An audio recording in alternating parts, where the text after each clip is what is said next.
ఇందిరమ్మ ఇల్లు కానీ, కళ్యాణ లక్ష్మి కానీ, షాదీ ముబారక్ కానీ, ముఖ్యమంత్రి సహాయ నిధి కానీ, మా కార్యకర్తలు కానీ, అధికారులు కానీ డబ్బులు అడిగినా, డబ్బులు వసూలు చేసినా నాకు ఫోన్ చేయండి. అది ఎవరికైనా వదిలిపెట్టే ప్రసక్తి లేదని పరకాల ఎమ్మెల్యే రేవూరి ప్రకాష్ రెడ్డి హెచ్చరించారు. పరకాల నియోజకవర్గంలో కాంగ్రెస్ నాయకులు డబ్బులు వసూలు చేసినట్లు నా దృష్టికి వచ్చిందని ఆయన ఈ సందర్భంగా అన్నారు. ఈ కార్యక్రమంలో సీనియర్ కాంగ్రెస్ నాయకులు, కార్యకర్తలు, ప్రజలు భారీ సంఖ్యలో పాల్గొన్నారు. ఎవరి గురించి కూడా మీరు చూడవలసిన అవసరం లేదు. అసలు మీ ప్రోగ్రామ్స్ కు ప్రియారిటీ కాదు, మీరు తొందరగా ఇల్లు కట్టుకోవచ్చు.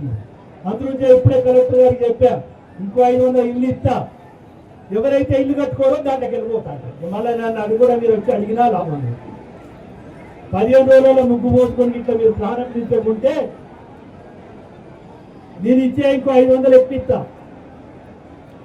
దాంతో మళ్ళీ ఎవరు ముగ్గు పోసుకుంటే వాళ్ళకి వస్తాయి. ముగ్గు పోసుకునే వాళ్ళే మళ్ళీ అయిపోతాయి, మళ్ళీ ఇంకొకరిని ఇస్తా.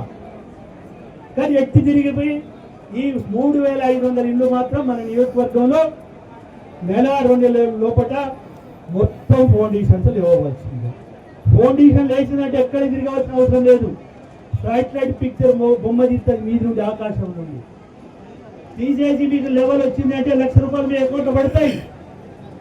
ఎవరి కూడా ఛాయ్ కూడా తాగేవలసిన అవసరం లేదు.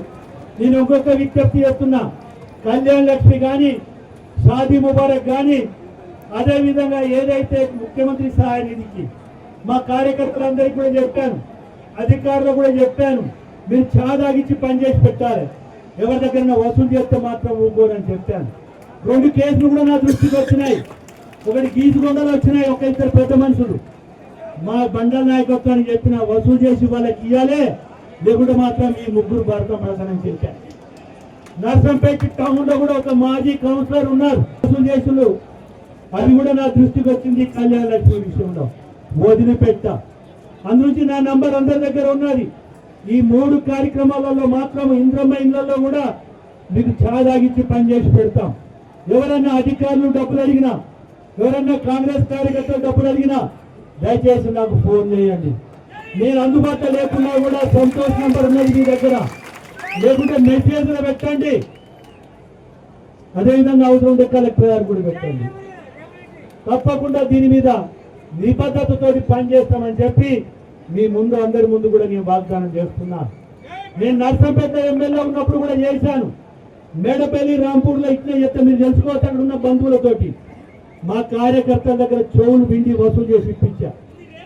అదేవిధంగా పాపాయపేటలో కూడా మనం చూస్తే సైకిళ్లకు సంబంధించిన బెనిఫిషియరీ దగ్గర పైసలు వసూలు చేస్తే అవి కూడా ఇప్పించా. మిగిలిన ఏమన్నా ఉంటే మా కార్యకర్తలకు ఆర్థికంగా బలోపేతం చేయడానికి, చట్ట ప్రకారంగా న్యాయబద్ధంగా కూడా సహకరించడానికి కలెక్టర్ గారి సమస్యను నేను చెప్తున్నా. ఆ విధంగా చేయడానికి కూడా మేము సిద్ధంగా ఉన్నాం.